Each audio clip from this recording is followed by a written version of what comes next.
Karena kita niat baca Quran untuk tadabbur, maka bacanya harus fokus. Maka jangan sekali-sekali baca ngantuk. Enggak bakalan tadabbur. Kalau kita baca ngantuk sekedar kuantitas, dapat pahala tapi tadabbur susah.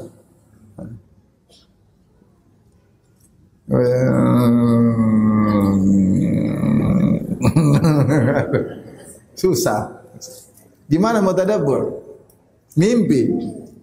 Tadabbur mimpi. Baca Quran jangan ngantuk. Kalau minum kopi enggak apa-apa. Minum kopi, minum kahwa. Ya, semangat ya. Pakai obat tetes mata. Beneran. Ini saya enggak main-main. Saya punya kawan Masya Allah bulan Ramadan dia baca Quran fokus, taruh Quran tempat dia pilih Quran yang bagus, kasih tempatnya, dia duduk dengan rapi, dia bawa obat tetes mata. Beneran. Dia tetes kalau ngantuk dia baca dengan serius. Dulu disebutkan dalam biografi Syekh Abdurrahman bin Nasir Sa'di, kalau salat malam dia kahwa, pakai kopi. Biar tidak ngantuk, salat malam minum kopi. Minum kopi lagi, Masya Allah. Kalau istri soleha siapkan kopi. Kalau enggak soleha ajak tidur lagi mas. Semangatin suami salat malam, siapin kopi. Siapa enggak semangat suaminya salat malam, istrinya bikin kopi di malam hari. Luar biasa. Kopi mas, bismillah, Masya Allah. Apalagi dia yang tuangin, luar biasa. Coba dicoba, indah. Ibu-ibu, dengar enggak tadi? Pura-pura enggak dengar ya. Jadi jangan ngantuk kalau baca Quran. Kalau baca Quran enggak bakalan bisa tadabbur, bisa kuantitas doang baca ulang lagi.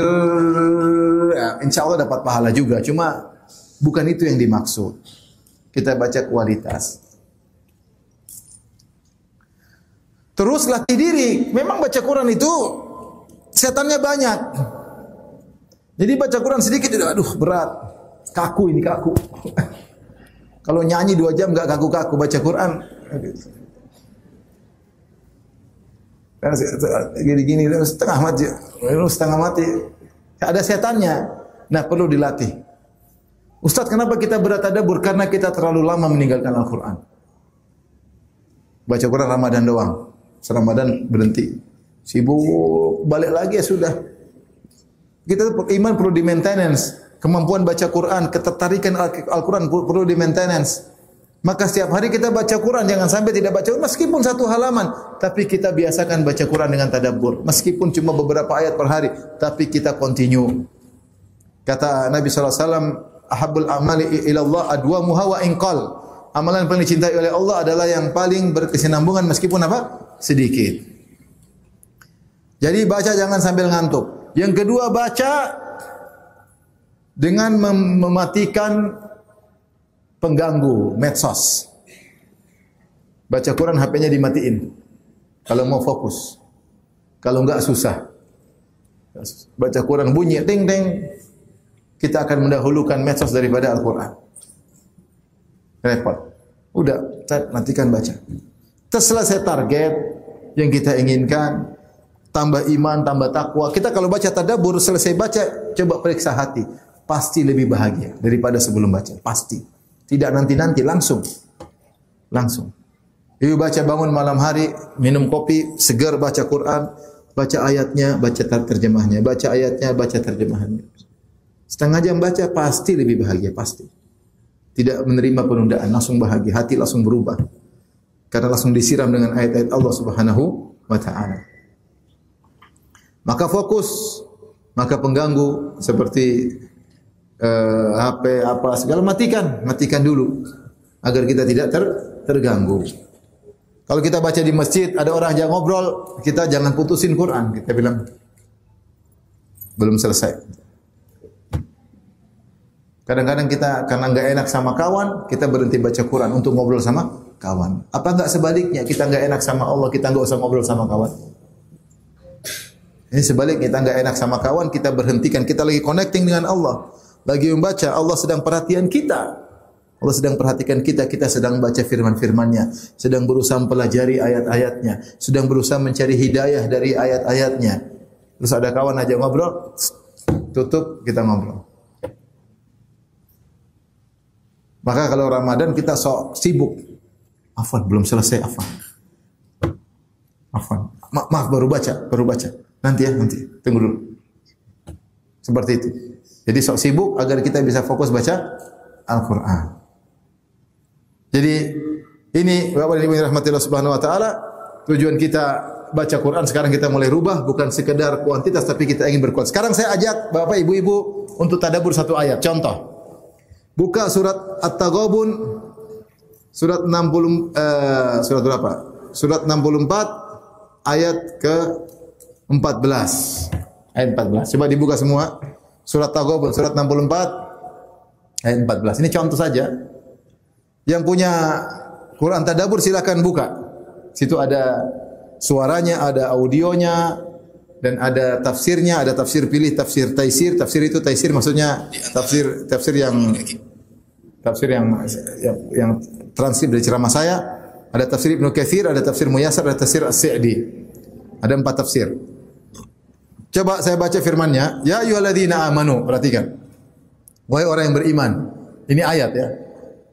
Inna min azwajikum wa auladikum aduwwal lakum. Sungguhnya di antara istri-istri kalian dan anak-anak kalian ada musuh bagi kalian. Fahdharuhum, maka waspadalah terhadap mereka. Wa in ta'fu wa tasfahu, jika kalian memaafkan, wa tasfahu dan tidak memarahi, berlapang dada, wa taghfiru dan menutupi, fa innallaha ghafurur rahim. Sungguhnya Allah Maha Pengampun lagi Maha Penyayang. Ini ayat luar biasa. Coba kita mau terapkan dalam kehidupan kita. Allah buka dengan panggilan ya ayyuhalladzina amanu. Ya harfun nida, yaitu panggilan wahai orang-orang yang beriman. Allah tidak mengatakan wahai manusia, tapi orang yang beriman. Insyaallah kita ada iman, entah level berbeda tapi secara umum kita ini beriman dengan tingkat level iman yang berbeda-beda. Allah ingatkan sungguhnya inna itu maksudnya sesungguhnya. Min azwajikum wa auladikum aduwwal lakum. Di antara istri kalian dan di antara anak kalian ada jadi musuh bagi kalian. Apa maksudnya musuh? Musuh itu kan ingin keburukan bagi kita, ya enggak? Kalau seorang kita katakan musuh berarti dia ingin buruk bagi kita atau ingin kebaikan?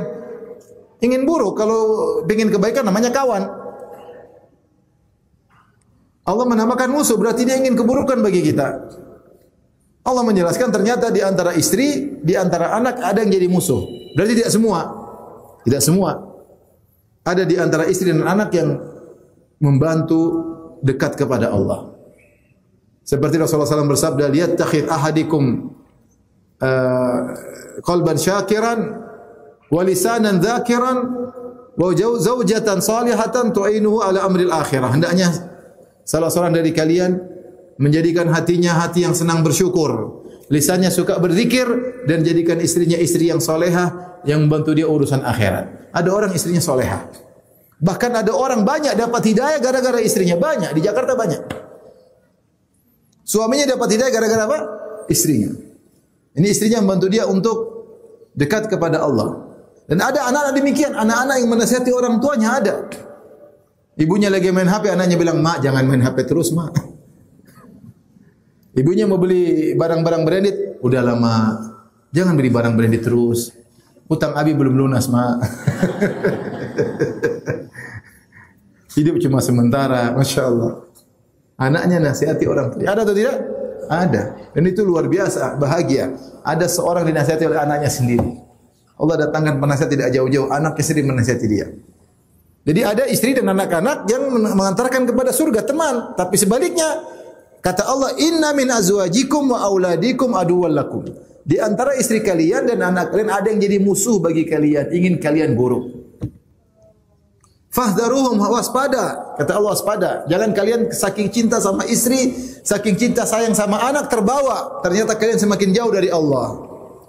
Makanya Rasulullah SAW mengatakan, al-waladu mabkhalatun wa majbanatun. Sungguhnya anak-anak itu bikin pelit dan bikin takut. Ini cerita zaman dahulu. Kalau ada orang mau sedekah, ingat anak-anak. Akhirnya enggak jadi sedekah. Anaknya pengen ini, pengen enggak jadi sedekah. Padahal sedekah aja. Dia enggak jadi sedekah, tak katanya harus safety dulu buat anak-anak, saving harta buat apa? Anak-anak. Anak-anak harus punya tabungan sekian. Akhirnya jadi pelit. Pelit bukan cuma sama orang lain, bahkan sama ibunya pelit, sama kerabatnya pelit gara-gara terlalu sayang sama anak. Wa majbanatun, bikin jadi takut. Sebagian orang ingin berjihad enggak jadi jihad gara-gara mikir anak, kalau saya mati gimana anak saya. Dia tidak tawakal, akhirnya jadi penakutnya zaman dahulu. Ya, Rasulullah sebutkan ada anak-anak bikin terjerumus. Bukankah dalam ayat Allah berkata, ya, fantalaqa hatta idza laqiya gulaman faqatalah. Qala aqatalta nafsan zakiyatan bighairi nafsin laqad ji'ta syai'an nukra. Ketika Musa dan Khadir berjalan menemui seorang anak, kemudian Khadir bunuh anak ini. Maka Musa peringatkan, kenapa kau bunuh anak ini? Tidak ada salah. Akhirnya Nabi Khadir cerita, wa ammal gulamu fakana abawahu mu'minaini fakhashina ayyurhiqahuma tughyana wa kufra. Adapun anak yang saya bunuh tersebut, anak remaja, anak kecil tersebut, kedua orang tuanya orang mukmin, dan aku khawatir ini anak menjerumuskan kedua orang tuanya dalam perbuatan zalim atau dalam kekufuran. Fa aradna ayyubdilahuma rabbuhuma khairan minhu zakata wa aqraba ruhma. Maka aku ingin Allah gantikan anak ini dengan anak yang lebih soleh dan lebih sayang kepada kedua orang tuanya. Lebih soleh wa aqrabu ruhma, dan lebih sayang kepada kedua orang tuanya. Jadi seandainya anak ini hidup akan menjerumuskan kedua orang tuanya tughyan, pada sikap berlebihan dan pada kekufuran. Jadi ada anak yang menjerumuskan orang tuanya, ada.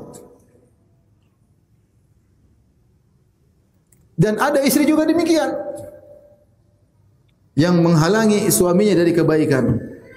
Suaminya mau berbakti sama ibunya, ibunya udah tua, mau dibelikan mobil Alphard. Kata istrinya, ngapain sayang? Ibu bentar lagi udah Avanza. Akhirnya dia nurut. Istrinya Mercy, ibunya apa? Avanza. Ramadan mengirim uang ibu 10 juta. Ngapain mas? Ibu ngapain 10 juta duitnya? Makan sedikit aja, ibu nggak bisa makan banyak-banyak lagi. Akhirnya jadi 100.000. Kurang ajar siapa? Istrinya. Musuh ini, musuh. Menghalangi seorang dari berbakti kepada kedua orang tua. Benar enggak ibu-ibu? Ada yang bilang benar, ada yang enggak benar. Allah Maha tahu. Ya. Jadi ada ya, istri yang merayu suaminya, akhirnya beli barang-barang branded. Mas, ini beli ini mas, beli ini mas. Karena istrinya terjebak pada circle circle branded. Akhirnya maunya harus sepadan dengan yang teman-temannya. Temannya pada beli ini dia harus sama, temannya beli sama. Kalau enggak dia merasa terkucilkan, dia minder, hidup dalam khayalan, lifestyle yang merusak. Akhirnya suaminya keluar duit, beli. Dia binasa hari kiamat, dihisab enggak bisa jawab. Sudah beli ini, dompet sampai 5, bayangkan. Dompet sampai 5, sepatu sampai 7, tas sampai 12. Ngapain tas banyak-banyak? Emang sekali jalan bawa 12 tas langsung. Suaminya terjebak, sehingga harusnya itu bisa buat bantu janda, malah buat bantu anak yatim, malah buat beli tas yang enggak ada faedahnya. Coba kalau buat bantu janda dan anak yatim, ada faedahnya enggak? Ada pahalanya. Siapa yang menghalangi suaminya? Istrinya. Akhirnya duitnya habis, hisabnya susah. Harusnya itu duit, itu branded, kalau dikumpulin bisa bikin masjid. Subhanallah, saya kenal TKI TKW.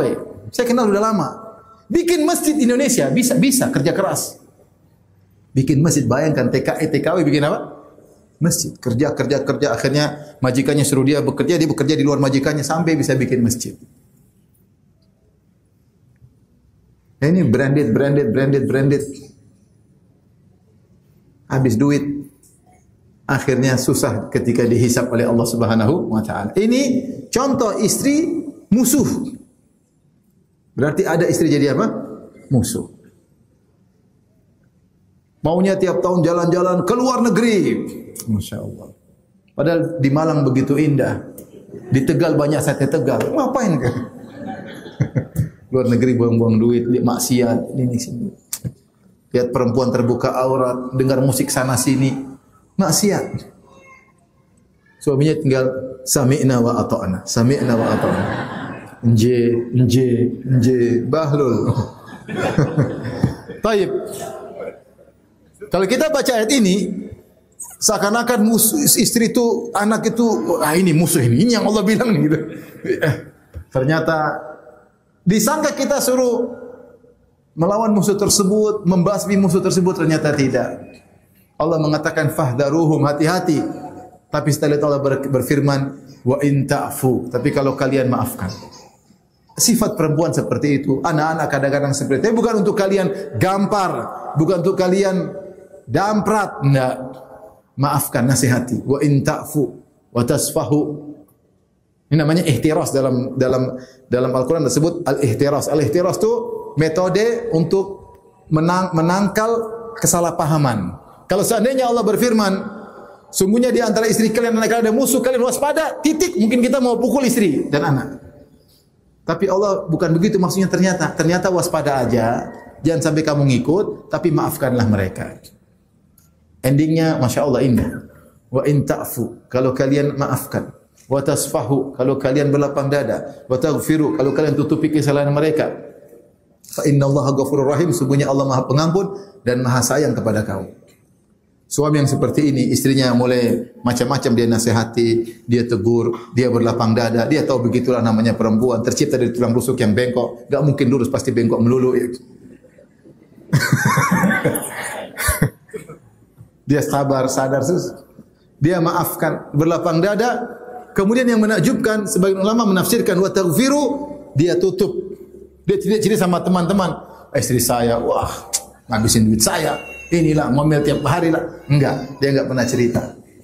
Dia diam aja, simpan dalam hatinya. Wa taghfiru, kata Allah, kau tutupi aibnya. Ingat, fa innallaha ghafurur rahim, sungguhnya Allah Maha Pengampun, Maha nutup aibmu dan Allah Maha sayang kepadamu. Ini namanya tadabbur. Kita baca ayat, kita pahami maknanya, coba kita praktekkan dalam kehidupan kita. Sudahkah kita mempraktekkan ayat ini dalam kehidupan kita sehari-hari?